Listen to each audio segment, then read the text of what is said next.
समस्त साथियों, जय भीम। आज एक नए विषय के साथ, जिसका शीर्षक है संविधान की शक्ति, समाज की शक्ति। जो संविधान शक्तियाँ दिया है उसी शक्ति से समाज की शक्ति बढ़ती है। तो शुरू करने से पहले आप सभी दर्शक बंधुओं से एक छोटा सा कहानी प्रस्तुत कर रहा हूँ, जिसमें बहुत ही रोचक है, उससे सीखने वाली बात है। एक बार ऐसा हुआ कि एक जंगल में एक शेर रहता था। वह शेर, सभी को पता है कि शेर से सभी जानवर डरते हैं। तो उस जंगल में जो शेर रहा करता था, उसके साथ सियार जो था दोस्ती कर लिया। यानी कि उसका जो कहा जाए कि उसके साथ हम मिलाना शुरू कर दिया। तो शेर जब भी जंगल की ओर जाता था तो सियार जो था वह शेर के आगे आगे चलता था, और जंगल के बाकी जानवर जो थे वह सियार को देख करके अगल बगल भाग जाया करते थे। तो सियार इसी तरह से करता रहा, लेकिन कुछ दिनों के बाद उसके अंदर एक घमंड आ गया कि ये सारे जानवर जो हैं वह हमें देख करके, हमसे भयभीत होकर के हमारे व्यक्तिगत व्यवहार के नाते भागते हैं। वह अपने आप को शक्तिशाली समझना शुरू कर दिया, और धीरे धीरे उसके अंदर घमंड आई। जब घमंड आया तो उसने शेर के साथ धोखा किया। शेर को बिना बताए वह जंगल में निकल पड़ा।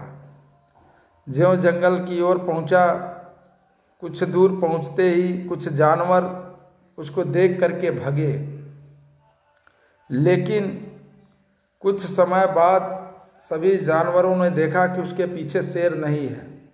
उसके बाद से उस सियार को घेर करके उसको मार डाला। यानी कि उस सियार का जो होशियारी था वहीं पे समाप्त हो गई।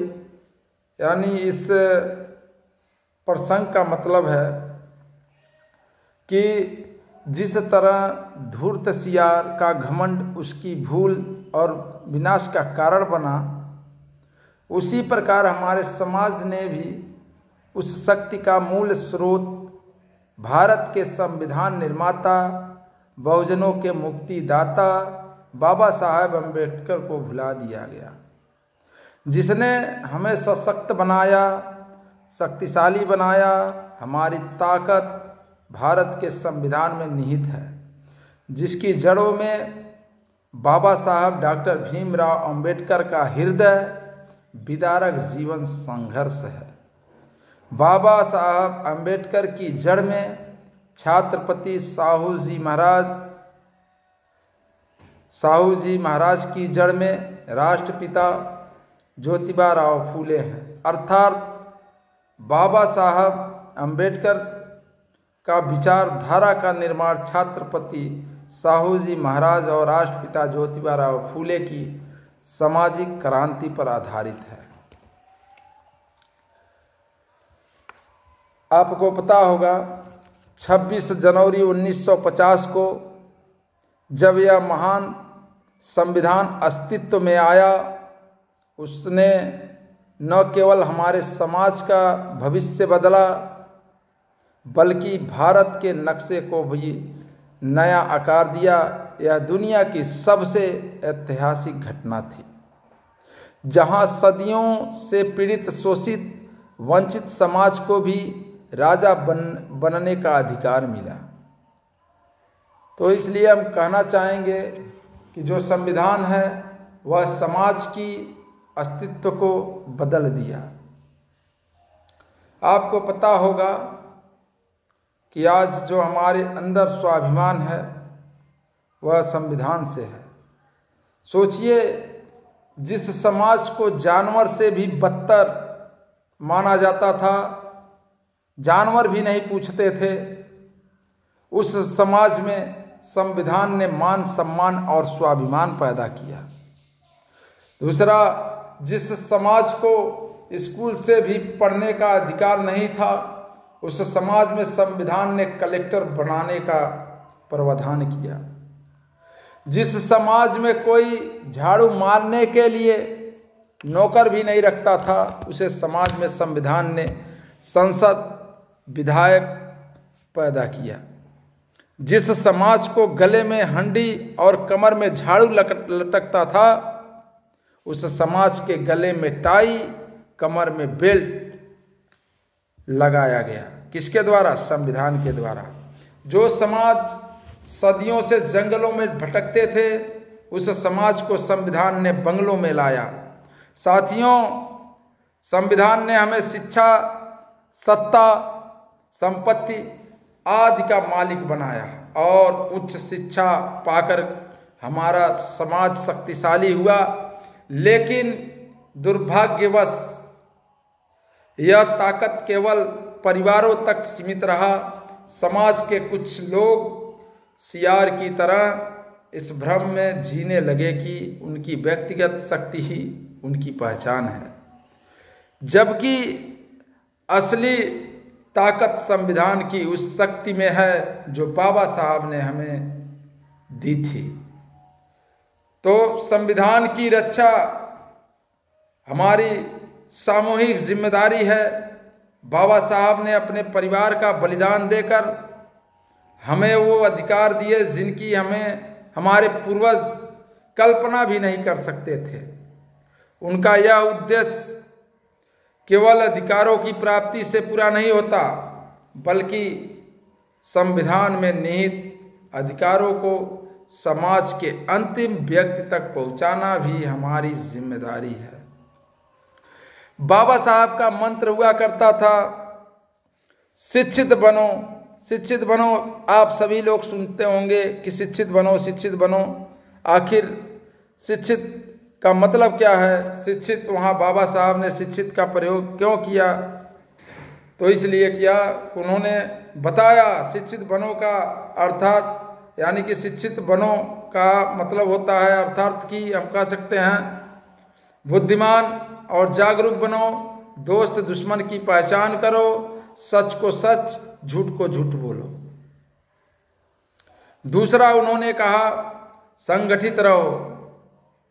यह देश जो है 6747 जातियों को संगठित करने के लिए राष्ट्र व्यापी संगठन का निर्माण करो, संघर्ष करो। इसके बाद तीसरा पॉइंट उन्होंने कहा था संघर्ष करो। संघर्ष का अर्थात कि संविधान की रक्षा में अपने समय, बुद्धि, पैसा, हुनर व भ्रम श्रम का समर्पण करो। साथियों, संविधान हमारे समाज का जीवन और हमारी आंखें हैं। यदि कभी इस पर संकट आए तो हर बहुजन समाज को अपनी जान की बाजी लगाकर उसकी रक्षा करनी होगी। यह हमारे समाज की प्राणवायु है। यदि संविधान पे जब भी खतरा आए तो बहुजन समाज को एकजुट होकर के उसका विरोध करना होगा, उसको रोकना होगा। यह कब होगा? जब बहुजन समाज एक जगह एकत्रित होगा, तब जाके होगा। जो आजकल बहुजन समाज पार्टी, आज जो भी हमारे समाज में मान सम्मान मिल रहा है, इसमें बहुत बड़ा योगदान मान्यवर काशीराम साहब जी का है, साथ ही बहन जी का है, साथ ही यह जो जनता जो हमारी समाज साथ में लगी हुई है उनकी है। आज समाज में हम कहीं पे बैठ पा रहे हैं, बोल पा रहे हैं, उठ पा रहे हैं, या ओबीसी की आरक्षण की बात हो, उस समय भी बहुजन समाज पार्टी ने ही साथ दिया था। तो हम कहना चाहेंगे सभी बहुजन समाज को एक जगह एकत्रित होना होगा, एक संगठन में रहना होगा। इसमें कहीं से किसी भी प्रकार की मतभेद न हो। मान के चलिए कि जब जो बाबा साहब कहा करते थे कि राजा जो होगा हमारे समाज से होगा, तो तब होगा जब हमारे समाज के लोग एक जगह एकत्रित होंगे, एक संगठन से जुड़ेंगे, तब होगा। सियार की भांति कोई कार्य नहीं करनी है। जो हमारे समाज को आगे बढ़ा रहा है उसके साथ हमको कदम से कदम मिला करके चलनी है। देखिए, आज जो भी हम बोल पा रहे हैं यह संविधान के द्वारा ही बोल पा रहे हैं। यही अधिकार हमको मिला है, संविधान से मिला है। आज कुर्सियों पर बैठ पा रहे हैं तो ये भी संविधान की देन है। संविधान के बिना हमारा कोई अस्तित्व नहीं है। संविधान है तो हमारा अस्तित्व है, संविधान है तो हमारी अस्तित्व नहीं है। इसीलिए कहना चाहूँगा कि सभी बहुजनों से कि आप लोग संगठित रहिए, शिक्षित बनिए, संघर्ष करिए, तब जा कर के हमारा समाज आगे की ओर बढ़ सकता है। इन्हीं बातों के साथ जय भीम, जय भारत।